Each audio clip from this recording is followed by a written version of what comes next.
सभी साधनाओं में ब्रह्मचर्य एक महत्वपूर्ण स्थान रखता है। ब्रह्मचर्य के बिना कोई भी साधक सिद्धि को प्राप्त नहीं कर सकता, मोक्ष पद को प्राप्त नहीं कर सकता। तो उसी उत्तम ब्रह्मचर्य के बारे में हम आज सुनेंगे। उत्तम ब्रह्मचर्य व्रत और उत्तम ब्रह्मचर्य धर्म में भेद डालते हुए आचार्य बताते हैं कि जो उत्तम ब्रह्मचर्य व्रत है वो क्या है? प्रारंभिक अवस्था है, आधारशिला है, जिसके ऊपर जो महल खड़ा होगा वो उत्तम ब्रह्मचर्य धर्म है। जब साधक अर्थात ज्ञानी साधना, ज्ञान और चारित्र को अपने जीवन में, अपने अंतरात्मा में गहरा उतरता है तो उसके जीवन में ब्रह्मचर्य धर्म का प्रवेश होता है। ब्रह्मचर्य धर्म अर्थात आनंद, अपूर्व सुख, तल्लीनता, लीनता, ये सब कुछ ब्रह्मचर्य धर्म का अर्थ है। ब्रह्मणि चरति इति ब्रह्मचर्य, ब्रह्म शब्द का अर्थ होता है निर्मल ज्ञान स्वरूप आत्मा।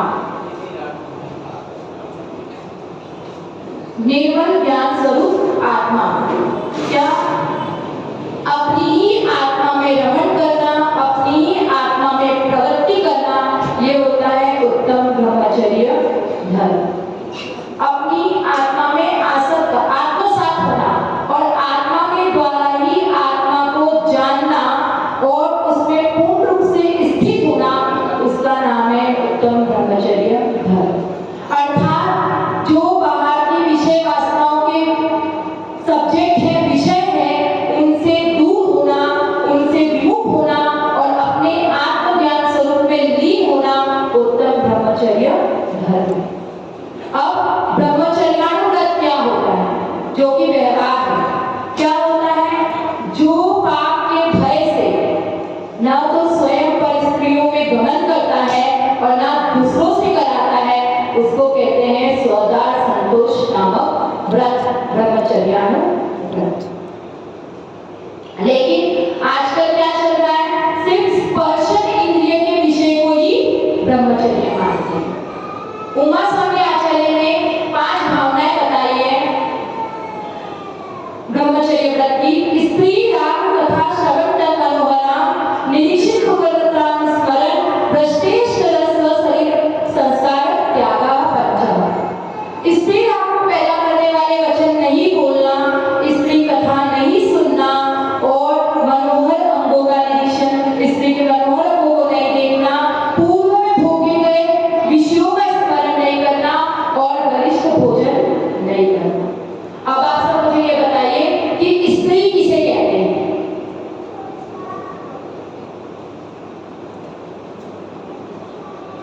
स्त्री शब्द से हम सब क्या समझते हैं?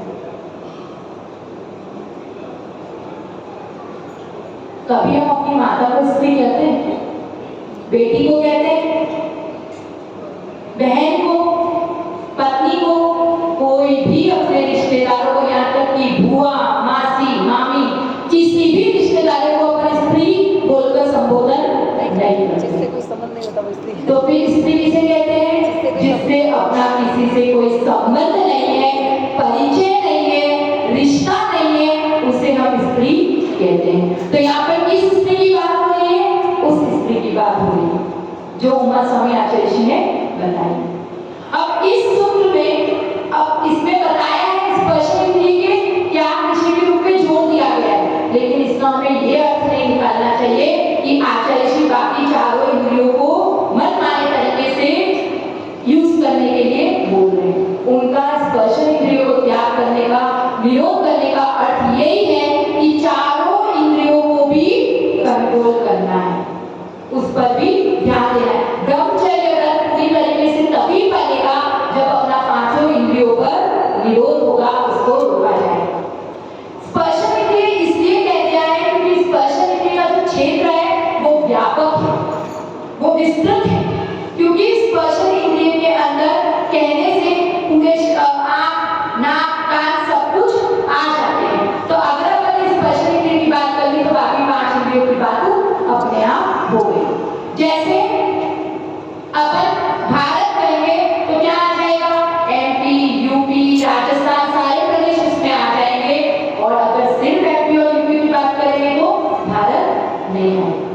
उसी तरह अगर स्पर्श इंद्रिय की बात करेंगे तो आँख, कान, नाक आदि इंद्रिय आ जाएगी, और अगर सिर्फ आँख और कान की बात करेंगे तो स्पर्श इंद्रिय नहीं। इस तरह से कवि ध्यानंद राय जी व्यवहार और निश्चय दोनों प्रकार के ब्रह्मचर्य को अपने जीवन में उपयोगिता, अपने जीवन में अंगीकार करने की उपदेश देते हैं। शील बाण मोरा ब्रह्म भाव अंदर लोगो कर्मी दोनों अभिलाप करहु सफल नर भव सदा। हमें अपने जीवन की, हमें अपने शील की रक्षा किस तरह करनी चाहिए? बाण लगाकर अपने शील की रक्षा करनी चाहिए। जिस तरह हम खेतों की रक्षा करने के लिए बाण लगाते हैं, उसी तरह हमें अपने शील की रक्षा के लिए बाण लगाना है। मात्र एक बाण लगाने से हो जाता है, लेकिन यहाँ पे 9 तरीके से हमें बाण लगाना है। क्यों? क्योंकि जो रत्न होता है उसको हम ऐसे ही जंगल में नहीं रख देते, उसको कहाँ रखते हैं? नगर में, मकान के भीतर एक कमरे में, जो कि बीच वाला कमरा है, उसमें लोहे की तिजोरी में 3 ताले लगाकर उस रत्न को रखा जाता है। तो शील भी एक रत्न है, तो उसकी भी रक्षा हमें 9 बाण पूर्वक करनी है। 9 बाण मतलब मन, वचन, काय, कृत, कायिक, अनुमोदना। मन, वचन, काय से कुशील सेवन नहीं करना, और वचन से कुशील शब्दों का नहीं बोलना, और मन से कुशील सेवन का विचार नहीं लाना, और ना ही करते हुए की अनुमोदना करना और उसका साथ देना। इस तरीके से हमें अपने शील की रक्षा करनी है। ब्रह्मचर्य क्या है इसको बताती हूँ। ब्रह्मचर्य उत्तम देवता है। ब्रह्मचर्य संसार रूपी महासागर से पार लगाने वाला दिव्य यान है। ब्रह्मचर्य नरक के द्वार को बंद करने के लिए अत्यंत मजबूत अर्गज है, वह बेड़ा है। ब्रह्मचर्य पुण्यों को बढ़ाने वाला है।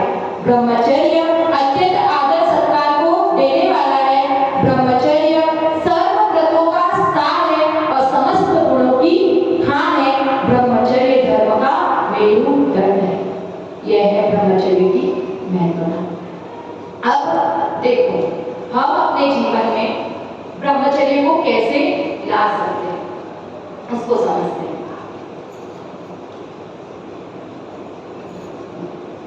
जीवादि 7 तत्वों का श्रद्धा जिसको होगा, जो जीव और पुद्गल को, आदि तत्वों को अच्छी तरह से जानेगा, श्रद्धा करेगा, उसके जीवन में ब्रह्मचर्य स्वतः ही उत्पन्न हो जाएगा। कैसे? इसको एक प्रैक्टिकली सिचुएशन से समझते हैं।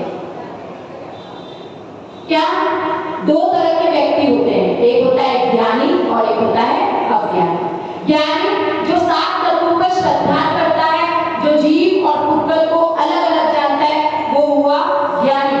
और अज्ञानी जो 7 तत्वों पर श्रद्धा नहीं करता है। अब सिचुएशन है कि अब हम रास्ते में जा रहे हैं और हमें रोड पर एक स्त्री दिखी, तो अब उसमें ज्ञानी और अज्ञानी किस तरह से विचार करेंगे, उसको अपन एनालाइज करते हैं। ज्ञानी अगर उस स्त्री को देखेगा तो वो ये बोलेगा कि ये भी एक जीव है, इसमें भी अनंत चतुष्टय विद्यमान है। जैसे सिद्ध परमेश्वर में विद्यमान है, वैसे इसमें भी विद्यमान है। और इसको जो स्त्री पर्याय मिली है, वो क्यों मिली है? स्त्री नाम कर्म के उदय से। और मुझे जो पुरुष पर्याय मिली है, वो किससे मिली? पुरुष नाम कर्म के उदय से। वो क्या सोचेगा कि जो ये स्त्री मेरे सामने है, स्त्री रूप में है, वो क्या है? वो जीव है। और जो मुझे दिख रही है वो क्या है? पुद्गल है, पुद्गल। ये जो है, इसमें क्या होता है? नव द्वार है मल के बहने का, इससे निरंतर मल झड़ता रहता है। वो ये सोचेगा। और क्या सोचेगा कि ये स्त्री जीव है और जीव द्रव्य है, ये अभौतिक है, ये मुझे दिखने वाली दिखता नहीं। और जो मुझे दिख रहा है वो क्या है? पुद्गल, और वो मेरे किसी काम का नहीं। तो मैं इसमें अपना समय बर्बाद क्यों करूं? वो ऐसा सोचेगा। और क्या सोचेगा कि अगर मैं इसके पौद्गलिक शरीर के बारे में सोचता हूं तो मेरे कर्मों का आश्रम होगा और उससे मेरा संसार भ्रमण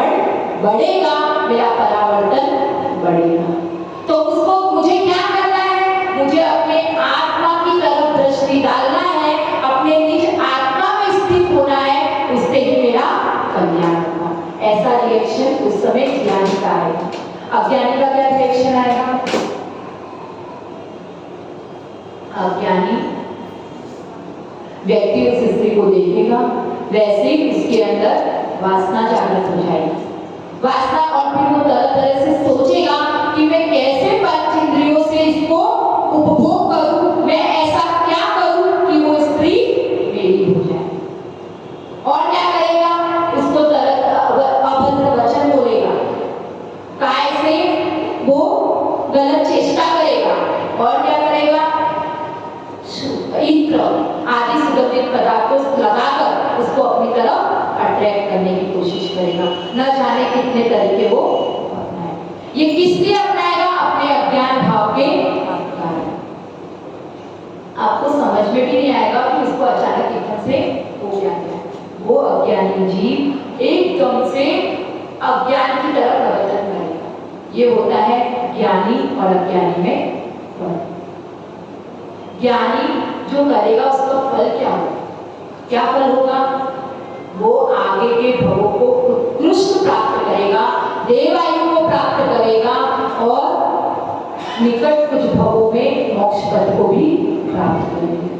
और अज्ञानी व्यक्ति अपने अज्ञान के कारण कर्मों का आश्रय करेगा और दुख को प्राप्त करेगा, तीर्यक आयु, नरक आयु और संसार परावर्तन बढ़ा लेगा, पंच परावर्तन बढ़ा लेगा और संसार भ्रमण बढ़ता रहेगा।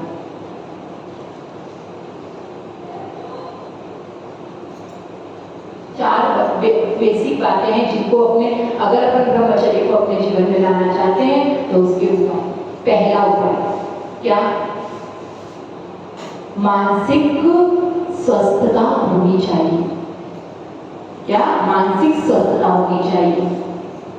हमें ज्ञानी की तरफ प्रगति करना है, अज्ञानी की तरफ नहीं।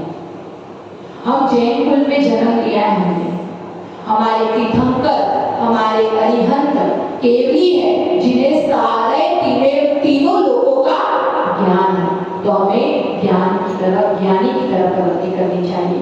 दूसरा, हमें अपने पंचेंद्रियों के विषयों को निरोध करना चाहिए। हमें ऐसा कुछ भी नहीं खाना है जिससे हमारी वासना जागे। मतलब नशा कर लिया, कुछ भी गरिष्ठ भोजन कर लिया, तो उन सबको हमें अवॉइड करना है।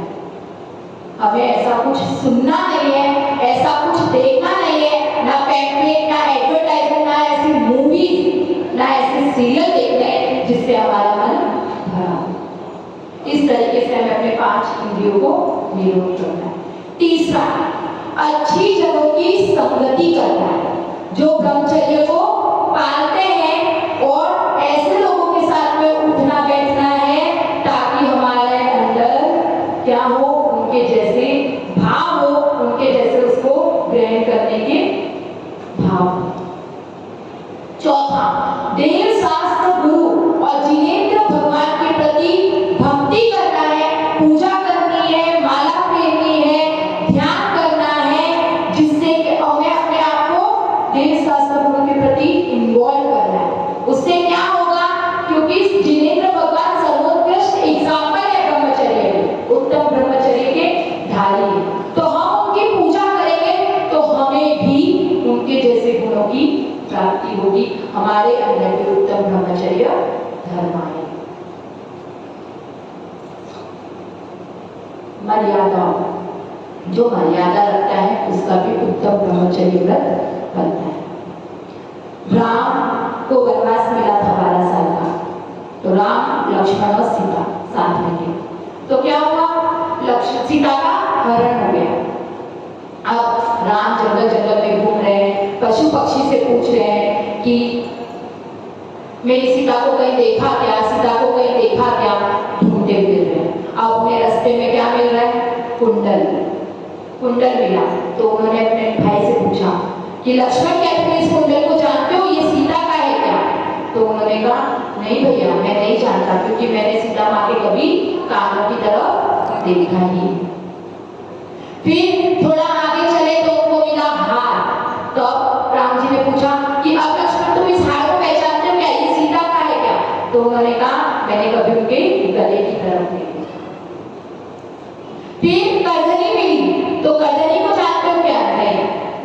करधनी की तरफ भी मैंने। अब आगे थोड़ा और जाते हैं तो उनको मिलते हैं नुपुर, जो कि पैरों में पहनने वाली बिछिया होती है, वो मिलते हैं। तो राम जी पूछते कि तुम इसको जानते हो क्या लक्ष्मण? तो वो कहता है हाँ, ये सीता माता के ही है। तो राम जी ने पूछा क्यों? तुम्हें कैसे पता ये सीता माता के? क्योंकि मैं रोज उनके चरण छूता हूँ तो मेरी नजर वहां जाती है। तो जहाँ मर्यादा होती है, जहाँ रिश्तों का मान होता है, वहां पे ब्रह्मचर्य व्रत बनता है। अपना ब्रह्मचर्य, जो जैन धर्म में ब्रह्मचर्य है, भावों की प्रधानता है। द्रव्य से भी ज्यादा किसकी प्रधानता है? भावों की। इसमें एक कहानी आती है, एक महात्मा थे, उनके दो शिष्य थे, एक जवान और एक थोड़ा सा वृद्ध। अब दोनों जा रहे थे तो रास्ते में क्या हुआ, एक लड़की पानी में डूब रही थी। तो उस जवान वाले शिष्य ने क्या किया, उसको जाकर बचाया। तो अब वो वृद्ध व्यक्ति कहता है कि तुमने एक स्त्री को छू लिया, तुम्हारा व्रत भंग हो गया। अब मैं जाके गुरुदेव को बताऊंगा कि तुम्हारा व्रत भंग हो गया है, अब तुम्हें घोर से घोर प्रायश्चित दे, और क्या करें, तुम्हें आश्रम से भी बाहर निकालेंगे। तो वो शिष्य शांत रहता है, कुछ भी नहीं कहता। अब जाते हैं, आश्रम पहुंचते हैं, तो वहां वो गुरु जी से कहता है वृद्ध शिष्य कि गुरु जी, इसका आज व्रत भंग हो गया है, इसने आज ऐसा ऐसा किया। तो गुरु जी उससे पूछते हैं क्या किया, तो बताता है सारी बातें। वो डूब रही थी तो मैंने उसको बचाया, ऐसा किया। तो गुरु कहते हैं कि उसने उसको बचाया, उसके अंदर क्या भाव था, बचाने का, उसको स्पर्श करने का भाव नहीं था। लेकिन तुम्हारे अंदर जब से ये तो वही उस स्त्री को छोड़ आया, लेकिन तुमने क्या किया, उस स्त्री को यहाँ तक लेकर आए। तो इसके उपकार क्या, तुमने क्या किया, गलत अर्थ निकाला, इसके खिलाफ गलत विचार है। तो क्या हमें ऐसा नहीं करना, सिर्फ टच करने से भाव होना महत्वपूर्ण है। टच हो जाए तो उससे ब्रह्मचर्य व्रत का भंग नहीं होता। भावों में कुटिलता होगी, भाव खराब होंगे तो उससे ब्रह्मचर्य व्रत का भंग होता है। देखो, एक क्या थी, रानी थी। अब रानी ने क्या किया, रानी किस पे आसक्ति, एक कुबाड़ी जो था, कुबड़ इंसान था, उस पर आसक्ति। क्या कुबड़ा, हाँ सही है, कुबड़े इंसान पे वो आसक्ति। अब वो रोज जाती, उससे मिलती थी, करती थी। तो क्या हुआ, वो एक बार लेट हो गई तो उस कुबड़े ने क्या किया, उसको मारा पीटा। तो भी वो इतनी आसक्ति, उससे क्षमा मांग लेती और फिर भी उसी के साथ रहती। अब राजा को एक दिन पता चला, एक दिन वो उठे तो उनको बाजू में रानी नहीं दिखी। तो उनको अब वो पूछ भी नहीं सकते किसको कि रात का, क्योंकि उनकी इज्जत का सवाल था, रात को रानी कहाँ चली गई। तो उन्होंने किसी से पूछा। अब अगले दिन उन्होंने क्या किया, ध्यान रखा ये रानी उठ के कहाँ जाती है। अब रानी राजा के सोने का इंतजार करके जाती है, तो राजा के पीछे पीछे जाता है और वो देखता है कि वो कुबड़े पे आसक्त है और उसकी, तो राजा को उसको देखकर क्या हो जाता है, वैराग्य हो जाता है और वो जंगल में चला जाता है। अब बेटे को ये बात पता चलती है तो बेटा क्या करता है, उसको राज्य से निकाल देता है। और जो रानी होती है क्या, जब राजा वैराग्य करके चला जाता है तो रोने का नाटक करती है और अंदर में क्या हो रही होती है, बहुत खुश हो रही होती है कि चलो मेरे रास्ते का कांटा गया।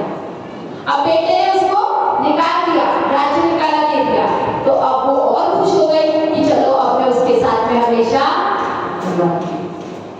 और वो कुबड़ा चल नहीं सकता था, तो रानी क्या करती थी, उसको अपने कंधे पर बिठाकर कटोरा लेकर भीख मांगती। कहाँ वो रानी थी और कहाँ वो विषयों में आसक्त होकर भीख मांगने के लिए भी खुश थी। ये है कृष्णान का, ये है अब्रह्म का फल।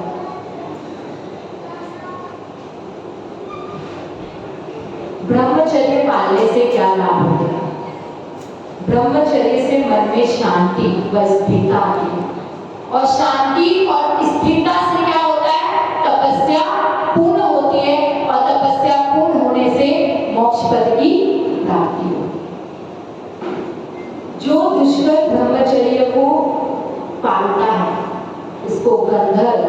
यक्ष, राक्षस, भूत, पिशाच, देव आदि जन नमस्कार करते हैं। चंदन या तगर या कमल या जूही, इनकी जो सुगंध होती है उससे भी ज्यादा सुगंधित क्या है? शिव। नारायण श्री कृष्ण कहते हैं युधिष्ठिर से, हे युधिष्ठिर, जो व्यक्ति एक दिन भी ब्रह्मचर्य का पालन करता है उसको स्वर्ग की प्राप्ति होती है, और जो 1000 बार यज्ञ करते हैं ना उसमें जो पुण्य प्राप्त होता है वो एक बार ब्रह्मचर्य पालने से होता है। जिस प्रकार समुद्र रत्नों से भरा रहता है फिर भी वो जल में बिना शोभा नहीं देता, उसी प्रकार अगर अपने अंदर दान है, दया है और विनय है, तप है, सारे धर्म है, लेकिन अगर शील नहीं है तो वो शोभा को प्राप्त नहीं है। ब्रह्मचर्य के आचरण से प्राणियों में उसकी शक्ति का केंद्रीयकरण होता है, वो एकदम कॉन्सेंट्रेट होकर काम कर सकता है और उसके गुणों में विकास भी होता है और आत्मविश्वास बढ़ता है और लक्ष्य की प्राप्ति होती है। ये सब ब्रह्मचर्य का महत्व है। कौन ब्रह्मचर्य में हुआ है? अनंतमति। अनंतमति का क्या? उनके माँ बाप ने अष्टानिका में नंदीश्वर जी के टाइम पे क्या किया? ब्रह्मचर्य व्रत धारण किया। तो साथ में अनंतमति भी थे तो उनको भी ऐसे ही व्रत दिलवा दिया। अब उनकी शादी का टाइम आया तो पिताजी ने कहा कि तुम्हारी आयु हो गई है, अब तुम्हारा विवाह करते हैं। तो उन्होंने क्या कहा कि मैंने तो ब्रह्मचर्य व्रत ले रखा है, आपने ही तो दिलाया था तो मैं उसका पालन करूंगी। तो वो पिताजी कहते हैं कि नहीं, वो तो 8 दिन के लिए ही था, वो उसमें अब जिंदगी भर के लिए नहीं था। तो उन्होंने क्या कहा कि मेरे को तो ऐसा कुछ उन्होंने बोला ही नहीं देते हो, मैंने तो उसको आजीवन ही समझा, तो अब मैं शादी नहीं करूंगी, मैं आजीवन ब्रह्मचर्य का पालन करूंगी। फिर ऐसे उसका ये निर्णय हुआ, समय बीता, वो यौवन अवस्था को प्राप्त हुआ। एक दिन वो झूला झूल रहे थे तो वहां से देव जा रहा था, तो देव ने उनको देखा तो उनके प्रति आसक्त हो गया और क्या किया? वो उसको अपने विद्याश्रम विमान में लेकर जाने लगा। लेकिन उनकी पत्नी आ गई थी, स्त्री आ गई थी, तो क्या किया? उसको एक विद्या के बल से पत्ते में रखकर उसको जमीन पर, फिर क्या हुआ?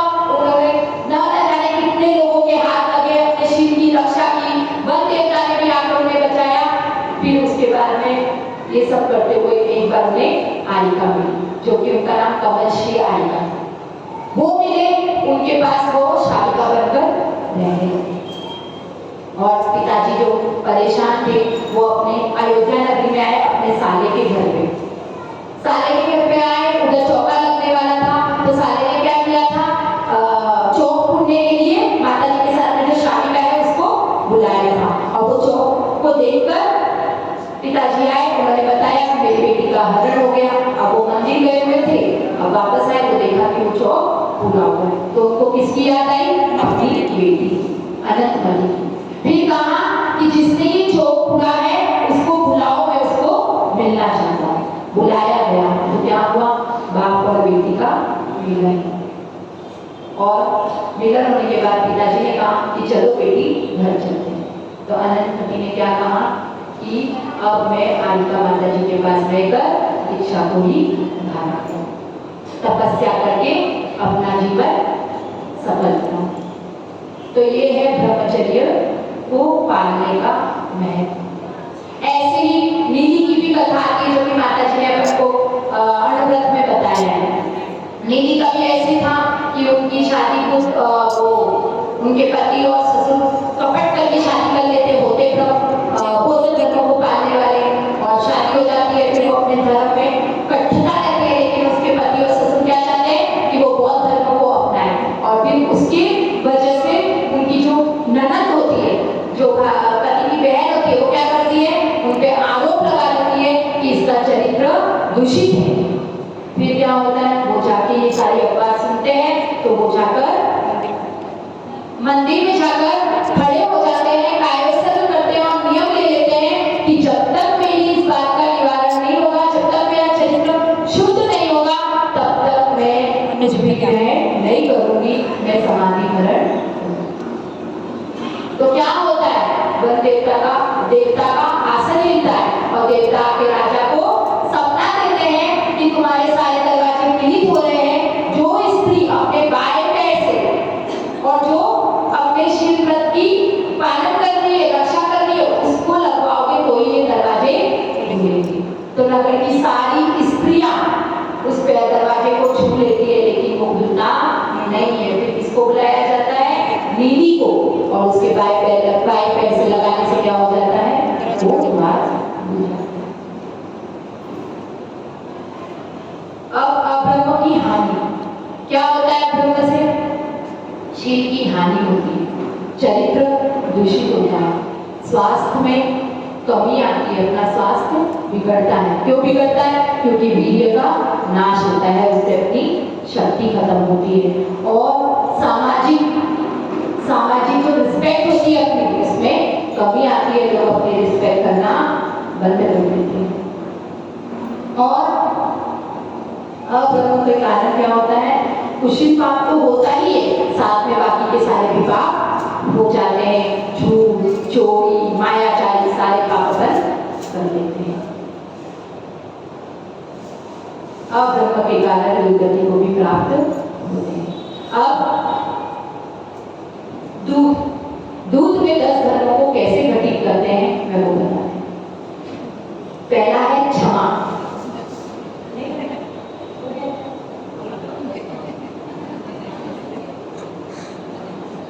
क्षमा, उत्तम क्षमा। दूध में क्षमा भाव है। कैसे, दूध में पानी डालो तो वो सहन कर लेता है, उसको अपने अंदर मिला लेता है। दूध की और पानी की प्रकृति अलग अलग है, लेकिन फिर भी वो उसको अपने अंदर मिक्स कर लेता है। तो वैसे ही अपन को कोई विरुद्ध प्रकृति वाला मिल जाए तो हमें क्या करना है, सहन।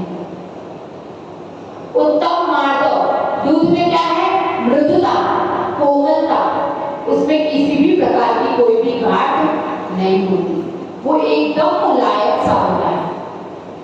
तो दूध में क्या सिखाता है, विनय भाव और कोमलता, मृदुता सिखाता है। अब उत्तम आर्जव, दूध उत्तम आर्जव का मतलब क्या है, सरल, जो अंदर से भी सेम है और बाहर से भी सेम है। तो दूध ऐसा, दूध भी सरल है। कैसे कि ऊपर से तो दूध ब्लैक दिखता है, नहीं दिखता, वो ऊपर से भी व्हाइट दिखता है और अंदर से भी व्हाइट दिखता है, वो अंदर बाहर एक समान है। तो वैसे ही हमें भी करना है। उत्तम सोच, सोच का अर्थ होता है पवित्रता। तो क्या है, अपने शास्त्र में क्या लिखा है, जो भगवान के अभिषेक के लिए जो जल आता है वो कहाँ से आता है, क्षीर सागर से आता है। उसका रंग कैसा होता है, दूध के जैसा। तो ये दूध पवित्र है। और दूध से क्या, दूध हमें वात्सल्य गुण भी सिखाता है। कैसे सिखाता है, अगर दुनिया में जो सारी माताएं हैं, अगर वो वात्सल्य गुण को धारण ना करे तो क्या दूध आएगा, नहीं आएगा। तो दूध वात्सल्य गुण सिखाता है, पवित्रता है। क्या पवित्र कैसे है, क्योंकि वो सहज बनता है, प्राकृतिक होता है।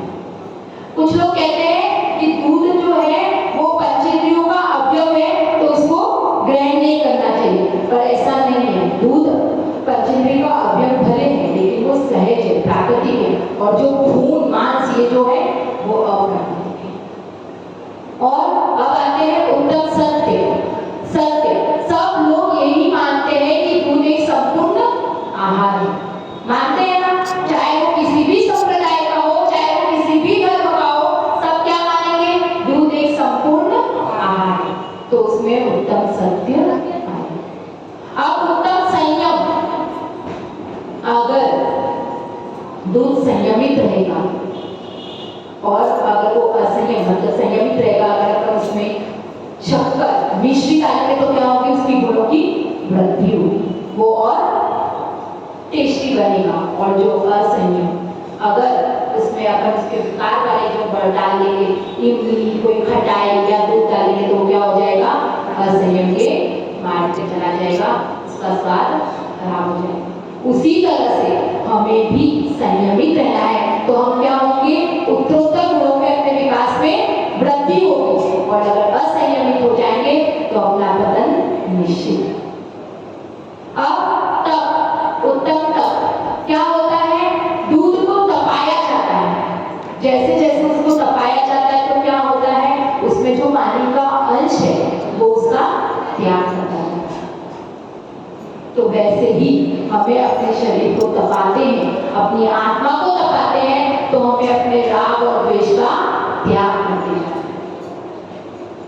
आगे चलिए, अब क्या किया उस दूध का मट्ठा बनाया, दही बनाया। दही बनाने के बाद उसको मथानी से भिगोते हैं, ठीक है। मथानी से भिगोया तो क्या होगा, ऊपर ऊपर क्या आ जाएगा, मक्खन आ जाएगा और नीचे नीचे उजल रह जाएगा। तो आंकीचन धर्म हमें क्या बताता है कि जो भी है, जो भी साथ होते हैं वो सब कुछ ऊपर है। मैं अकेला हूँ और मैं ऊपर हूँ और मेरे लिए नीचे संसार में कुछ भी नहीं। ये हमें आंकीचन धर्म बताता है।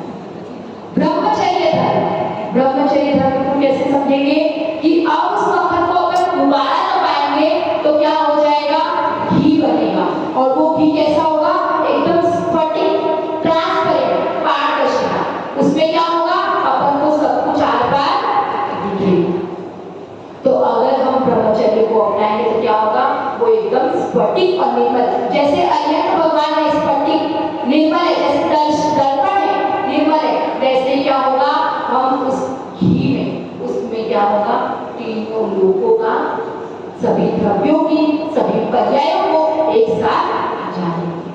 तो हमें इस घी की तरह ही अपनी आत्मा को पारदर्शिता, ट्रांसपेरेंट बनाना है, जिससे हम तीनों लोगों का ज्ञान प्राप्त कर सके और एक दिन केवल ज्ञान को प्राप्त होकर सिद्ध शिला पर जाकर विराजमान हो जाए।